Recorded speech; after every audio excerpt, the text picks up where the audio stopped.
Friends అందరూ బాగున్నారా? అందరూ బాగుండాలి, అందులో నేను ఉండాలి. కొత్తగా ఎవరైనా మన ఛానల్ చూస్తుంటే సబ్స్క్రైబ్ చేసుకోండి, పక్కనే ఉన్న గంట సింబల్ టచ్ చేయండి, లైక్ చేయండి, షేర్ చేయండి. ఏంటంటే ఫ్రెండ్స్, ఇక సురేఖ ఏంటంటే వాళ్ళ అమ్మోళ్ళతో చెప్పింది. వాళ్ళ అమ్మోళ్ళు అయితే ఒప్పుకోలేదనమాట. ఒప్పుకోపోతే అది అలా చేయకూడదమ్మని వాళ్ళ అమ్మ అంటే, లేదమ్మా నేను పెళ్లి చేసుకుంటాను అంటున్నాను కదా అంటే, అయినా కానీ వద్దమ్మా, నీకు పెళ్లి కావాలంటే మేము చేస్తాము, మన క్యాస్ట్ అబ్బాయిని ఉన్నారు, పెళ్ళి కానోళ్ళైనా నిన్ను చేసుకుంటారు, మేము చేస్తాము, అమ్మాయిని మేము పెంచుకుంటాము అని చెప్పారనమాట. అదేంటంటే ఈ అమ్మాయికి ఇంకా ఇది పెద్దోళ్ళు చూసిన సంబంధమే కదా, ఫస్ట్ సంబంధం, నా జీవితం ఇలా అయిపోయింది, ఇప్పుడు నన్ను ఇష్టపడే అబ్బాయి వచ్చాడు కదా అని ఈ అమ్మాయి ఆలోచనలో పడ్డ తర్వాత ఏం జరిగిందంటే, తర్వాత ఇంకా ఈ శివ అనే అబ్బాయి కూడా సురేఖని డైలీ కలవటము, మాట్లాడటము అలా చేస్తున్నారు. కలవటం అంటే మీరు మళ్ళీ తప్పు చేసిందని అనుకోమాకండి ఫ్రెండ్స్, వాళ్ళకి పెళ్ళైన దాకైతే వాళ్ళు ఎలాంటి తప్పు చేయలేదు. అయితే ఇంకా ఇద్దరు బండి మీద పోవటము, సరదాగా అలా ఎక్కడికన్నా పోవాలన్నా ఈ అమ్మాయి వాళ్ళిద్దరు ఏంటంటే ఇంకా పెద్దోళ్ళని ఒప్పించి పెళ్లి చేసుకుందాం అని అనుకొని ఏంటంటే మామూలుగా మాట్లాడుతూ ఉండారు. సురేఖకి ఏంటంటే ఫోన్ లేదు, ఆ అబ్బాయికి ఫోన్ ఉందన్నమాట. ఆ అబ్బాయి ఏం చేశాడంటే, నీతో మాట్లాడాలంటే ఫోన్ లేదు కదా, నేను ఫోన్ తెచ్చిస్తాను తీసుకోనంటే సరేనని అంది. అప్పుడు నోకియా పీసులు మీ అందరికీ తెలుసు కదా, ఆ నోకియా పీస్ ఒకటి చిన్నది తెచ్చిచ్చాడు. సిమ్ కూడా అబ్బాయి తీసుకొచ్చి ఇచ్చాడు. ఇస్తే ఈ అమ్మాయి అయితే ఇంకా ఇద్దరు ఫోన్లు మాట్లాడుతూ ఇంటికి పోయే ముందుగా ఫోన్ స్విచ్ ఆఫ్ చేసి అట్లా చేస్తుందన్నమాట. ఇక ఈ భర్త అయితే అస్సలు సురేఖని మర్చిపోయాడు. సురేఖ కూడా భర్తని మర్చిపోయింది. ఎందుకంటే వాడు చాలా టార్చర్ పెట్టాడు అనమాట, ఆ అమ్మాయిని చాలా చాలా టార్చర్ పెట్టాడు. ఆ తర్వాత ఏం జరిగిందంటే, వాళ్ళ పెద్ద తోడుకోళ్ళ కంట్లో పడింది ఫోను. పడితే వాళ్ళ తోడుకోళ్ళు అడిగింది, ఏంటి సురేఖ అంటే, ఇంక వాళ్ళ తోడుకోళ్ళకి చెప్పింది, అక్క ఇట్టాడు సంగతి, నా తల్లి లాంటిదని నువ్వు, నీకు నేను చెప్పాలనుకుంటున్నాను, అందుకే చెప్తున్నాను అక్క అని ఇంకా స్టోరీ మొత్తం చెప్తే కొద్దిగా ఆలోచించుకోరా, ఎందుకంటే ఇది కుటుంబానికి సంబంధించింది కదమ్మా, అమ్మోళ్ళు మళ్ళీ వేరే పెళ్లి చేస్తామంటున్నారు కదా అని అంటే, లేదక్క నేను ఈ అబ్బాయిని ఇష్టపడ్డాను, ఈ అబ్బాయి కూడా నన్ను చేసుకుంటాను అంటున్నాడంటే, మరి నీకు పెళ్ళి ఉంది ఇవన్నీ చెప్పామంటే అన్నీ చెప్పానక్క, వాళ్ళ పెద్దోళ్ళతో కూడా మాట్లాడారు వాళ్ళు, అంతకైతే మేము వచ్చి మాట్లాడతాం కానీ నువ్వు మాత్రం పెళ్లి చేసుకోబాక అని అన్నాడక్క అని ఈ అమ్మాయి చెప్పిందనమాట. ఇది ఇంకెలా జరుగుతూ ఉంది కదా, సరే జాగ్రత్తమ్మా అని అంది. అన్న తర్వాత ఒకరోజు ఏం జరిగిందంటే, గుడికి వెళ్ళారనమాట. ఎవరు? సురేఖ వాళ్ళ పెద్ద తోడుకోళ్ళు గుడికి వెళ్తే ఈ అబ్బాయి ఆ గుడి దగ్గరకు వచ్చాడు. ఎవరు? శివ గుడి దగ్గరకు వస్తే పరిచయం చేసింది. ఎవరికి? సురేఖ వాళ్ళ పెద్ద తోడుకోళ్ళు ఉంది కదా, ఆమెకి పరిచయం చేస్తే ఆమె చెప్పిందనమాట, శివ సురేఖ చాలా మంచిది, మా మర్దే తప్పుడోడు ఇట్లా చేశాడు, నువ్వు ఈ అమ్మాయిని చేసుకునే పనికైతే ఇలా పద్ధతిగా ఉండాలి, ఇది మీ వాళ్ళని ఒప్పించుకో, ఇటు తరపున కూడా సురేఖ కూడా వాళ్ళని ఒప్పించుకుంటుంది, అప్పుడు దాకా మీరు తొందరపడి ఏం నిర్ణయం తీసుకోవద్దు, కొద్దిగా తొందరపడొద్దు కూడా అని మామూలుగా చెప్పిందనమాట. అప్పుడు శివ ఏమన్నాడంటే, వదిన ఇప్పుడు తనకు అక్క అయితే నువ్వు నాకు వదినే అవుతావు కదా, నేనైతే సురేఖని నేను 3 ముళ్ళు వేసేదాకా సురేఖ ఒంటి మీద చేయి కూడా వెయ్యను, అది నాకు తెలుసు, నేను ఆ అమ్మాయిని మనస్ఫూర్తిగా ప్రేమించాను కాబట్టే నేను ఆ మాట చెప్తుంది నీకు అని అన్నాడు. ఓకే, ఇద్దరు కూడా సరే, ఇంకా ముగ్గురు కూడా మాట్లాడుకున్నారు, గుడి నుంచి వచ్చేసారు. వచ్చిన తర్వాత ఒకరోజు ఏం జరిగిందంటే, సురేఖ ఫోన్ ఉంది కదా, ఇట్నే మాట్లాడుతూ అట్టుందనమాట. ఈ సురేఖ వాళ్ళ రెండో తోడుకోళ్ళు ఉంది కదా, ఆమె ఏం చేసిందంటే ఆ ఫోన్ అనేది చూసి వాళ్ళ మధ్య చెప్పింది, సురేఖ దగ్గర ఫోన్ ఉంది, ఆ అమ్మాయి ఏదో ఫోన్లో మాట్లాడుతూ ఉంది, ఇప్పుడు తనకి ఆస్తి చాలా తన పేరు మీద ఉంది కదా, మరి ఆ ఆస్తి కూడా పెట్టించుకో, నీకే వస్తుంది కదా, ఇప్పుడు ఎట్టైనా పిల్ల పుట్టింది కాబట్టి పిల్ల పేరు మీద పిల్లని మనం తెచ్చి చాకుందాం, వాళ్ళ దగ్గర పెట్టేది ఏందని మరిది కొద్దిగా చెప్పిందనమాట. చెప్తే ఆ అబ్బాయి ఇంకేం చేశాడు, నిజమే కదా, ఇప్పుడు అక్క చెల్లెలు ఇద్దరు చెప్పారు కదా, అక్క చెల్లెలు అంటే ఎవరు? సురేఖ వాళ్ళ సవితి, వాళ్ళ అక్క ఇద్దరు చెప్పేళ్ళకి ఇంకా వాడికి ఏంటంటే మెంటల్ ఎక్కి ఇంకా సురేఖని టార్చర్ చేయటం స్టార్ట్ చేశాడు. ఎలాగా? నీ దగ్గర ఫోన్ ఉందంట కదా అని. సురేఖ ఏం చేసిందంటే, ఫోన్ ఉంది అన్నప్పుడు ఫోన్ ఆల్రెడీ సైలెంట్లో పెట్టేసి, అమ్మాయి ఫోన్ ఆఫ్ చేసింది కదా, ఫోన్ ఆఫ్ చేసి తన బట్టల్లోనే ఎక్కడో పెట్టింది. నా దగ్గర ఫోన్ ఏడుంది, దోలాడుకోక అందైతే అట్టని కొద్దిగా అదరగొట్టి తలుపేసేసుకుంది. తలుపేసేసుకున్న తర్వాత అమ్మాయి రూమ్లోకి వెళ్ళిన తర్వాత తలుపేసుకున్న తర్వాత ఇంకా తనకు అర్థమైపోయింది నా దగ్గర ఫోన్ ఉంది కాబట్టి దొరికిద్ది ఎప్పటికైనా అని చెప్పేసి అని ఆ ఫోన్ ఏం చేసింది అట్నే ఆఫ్ చేసింది. నా దగ్గర ఎట్టుంది ఎట్ట అని చెప్పేసి అని బ్లౌజ్లో పెట్టుకొని తీసుకెళ్ళి వాళ్ళ పెద్ద తోడుకోళ్ళకి ఇచ్చేసింది అనమాట. అక్క ఈ ఫోన్ నీ దగ్గర ఉంచేసేయి తెలిసిపోయింది ఆయనకి అని చెప్పేసి అని అట్ట. ఇంకా తర్వాత ఏంది సురేఖ రూమ్లోకి వెళ్ళి సురేఖ బట్టలు మొత్తం అన్నీ తీస్తున్నాడు. అన్నీ తీస్తుంటే సురేఖ దగ్గర అయితే ఫోన్ దొరకలేదు కదా ఫోను. దొరకని తర్వాత ఇంకా సురేఖ పొనుకొని నిద్రపోతుంది అనమాట. నిద్రపోయేటప్పుడు సురేఖ వాళ్ళ హస్బెండ్ సురేఖ రూమ్లోకి వెళ్ళి ఆ అమ్మాయి ఒంటి మీద చేయేసి ఈ అమ్మాయి కోపం వచ్చి ఏంటిది ఇప్పుడు ఆమెను చేసుకున్నావు కదా మళ్ళీ నా దగ్గరకు వచ్చి చేయేస్తున్నావు ఏంటంటే నేను నీకు తాళి కట్టిన భర్తని, నువ్వు నాకు కావాలి, నేను నిన్ను ఎందుకు వదులుకుంటాను అట్టా ఎట్టని ఆ అమ్మాయిని అక్కడ బలవంతం చేయబోతే సురేఖ ఒప్పుకోవాలి. నువ్వు ఎంత తాళిగట్టిన భర్తవైనా నువ్వు వేరే అమ్మాయి సొంతం అయిపోయావు, ఇప్పుడు ఆ అమ్మాయి ప్రెగ్నెంట్గా ఉంది, నేను ఇక్కడ ఉంటున్నాను అంటే ఖచ్చితంగా నేను ఏదో ఒకటి చేస్తా, చేయకుండా అయితే ఉండను, నన్ను కదిలించుకుంటే నీ ప్రాణమైనా తెస్తాను అని చెప్పేసానంటే నా ప్రాణం తీసే అంత ఆడదానివే నువ్వు, పోయి నా కూతురు నాకు కావాలి, నా కూతురుని తీసుకొని రా నువ్వు అని చెప్పేసని ఆ నైట్ అయితే సురేఖని బెదిరించాడు. సురేఖ ఏంటంటే నేనైతే కూతుర్ని తీసుకురాను, నా కూతురు అక్కడే పెరిగిద్ది వాళ్ళతోనే ఉంటుందంటే సరే అక్కడే ఉంటుందా ఎట్టుంటుంది, నీ ఆస్తి ఉంది కదా నీ వాట వచ్చింది కదా అది తీసుకొనిరా, పిల్లని కూడా తీసుకొనిరా ఇక్కడ పెట్టి. అసలుకి సురేఖ ఒకటే అంది, ఆస్తుల విషయానికి వచ్చేలాగా నీకు ఎలాంటి సంబంధం లేదు, నేనైతే ఒప్పుకోను, ఆస్తులు గీస్తులు కావాలంటే నీ ఆస్తే ఇంకా నా బిడ్డ పేరు మీద రాపిస్తాను అని చెప్పింది. ఎట్ట రాపిస్తావు నేను చూస్తాను అట్టా ఎట్టని. వీళ్ళిద్దరు ఇంకేందంటే ఆ రోజు గొడవైందనమాట. గొడవైన కాడి నుంచి ఏం చేస్తున్నాడంటే సురేఖని కొడుతున్నాడు, బెల్ట్తో కొడుతున్నాడు. ఇటు శివ ఫోన్ అమ్మాయి మాట్లాడటానికి కుదరటల్లా. వాళ్ళ తోడుకోళ్ళు మామూలుగా ఆ ఫోన్ ఆన్ చేసి సైలెంట్లో పెట్టేసి శివ ఫోన్ చేసినప్పుడు శివకు చెప్పేసింది, శివ నువ్వు ఇప్పుడల్లా ఫోన్ చేయమాక, ఇక్కడ అంతా తారుమీరుగా ఉంది, మా రెండో తోడుకోళ్ళు సురేఖ దగ్గర ఫోన్ ఉందని చెప్పేసింది, ఫోన్ నా దగ్గర దాచిపెట్టేసింది అయ్యా, ఒక వారం రోజుల దాకా నువ్వు ఫోన్ చేయకుండా ఉండటమే మంచిది అని చెప్పింది. ఇంకా శివ కూడా ఏంటంటే ఫోన్ చేయట్లేదు.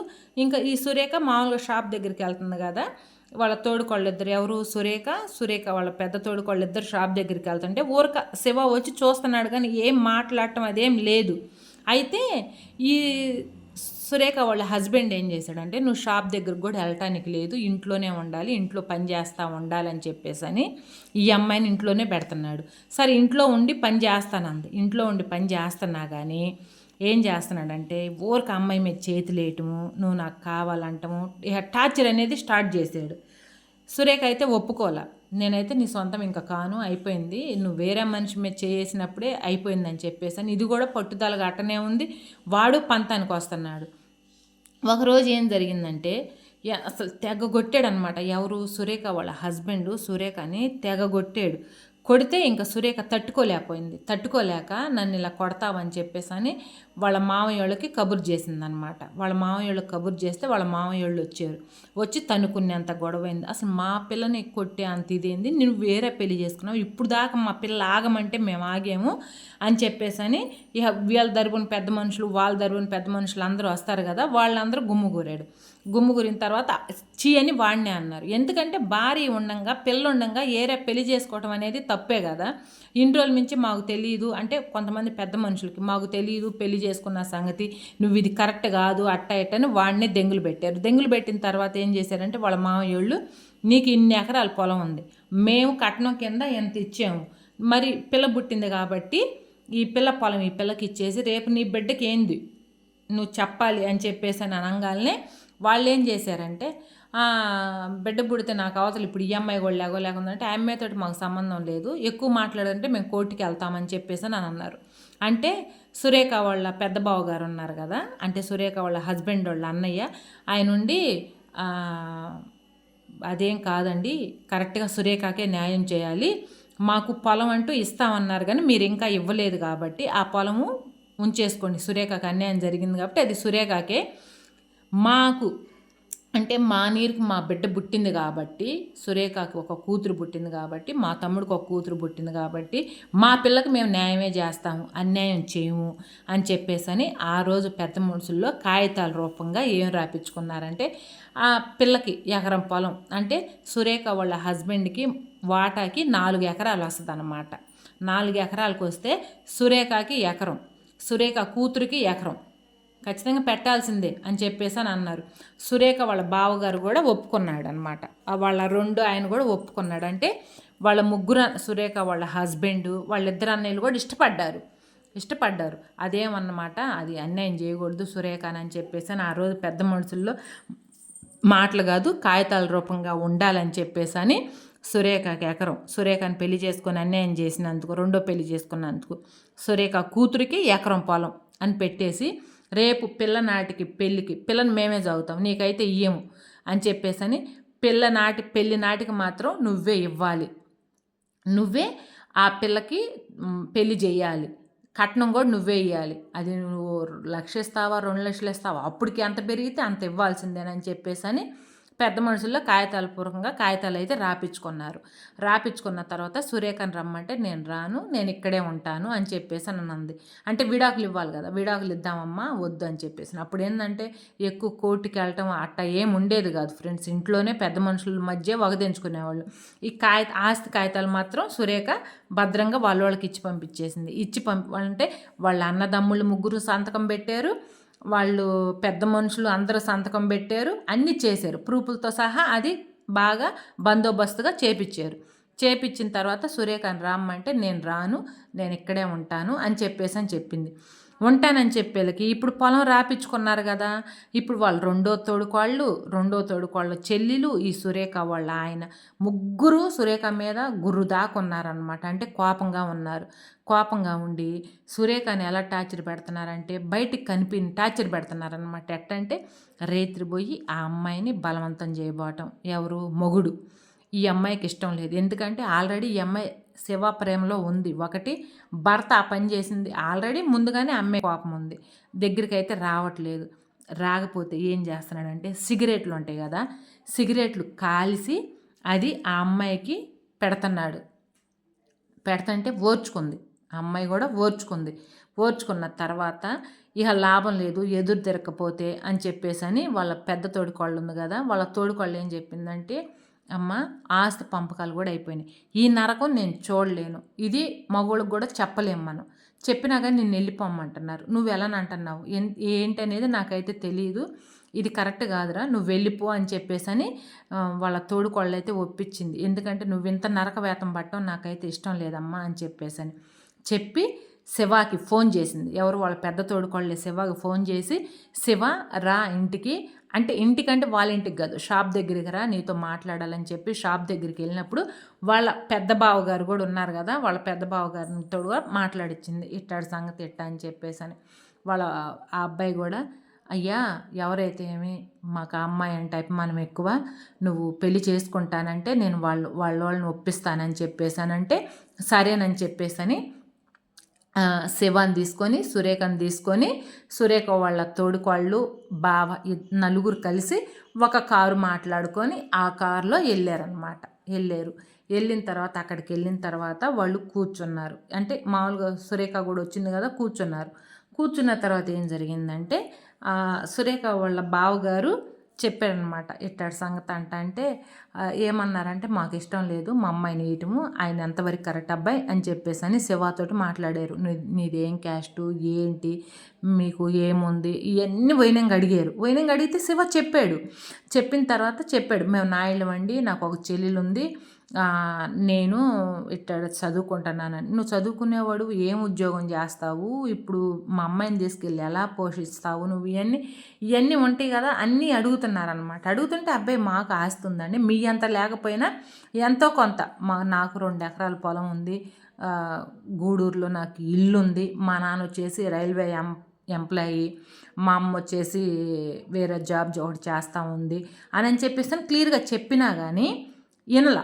సరే అయితే మాట్లాడతాంలే మీ పెద్దవాళ్ళతోటి కలిసి మాట్లాడదాం అని చెప్పేసి అని నమ్మకంగా పంపించి సరే ఇచ్చేద్దామని చెప్పేసి సరే వెళ్ళరాయి అని చెప్పేసి అని శివాన్ని పంపించేసి వీళ్ళని కూడా పంపించిన కాడి నుంచి ఇంకా ఈ సురేఖ దగ్గర ఫోన్ ఉంది, ఆ సంగతి ఎవరికి తెలియదు, వాళ్ళ తోడుకోళ్ళకి ఈ అమ్మాయికే తెలుసు, ఎవరికి తెలియదు. కనీసం సురేఖ వాళ్ళ మామయ్య వాళ్ళకి కానీ వాళ్ళ అమ్మకు కూడా తెలియదు ఫోన్ ఉండే సంగతి. అయితే ఏం చేస్తున్నారంటే సురేఖని ఆ అబ్బాయికి అయితే మేము ఇచ్చేయము, వద్దు నీకు మాలో మేము సంబంధాలు చూస్తాము అని చెప్పేసి అని వాళ్ళ మేనమామలు వాళ్ళ అమ్మ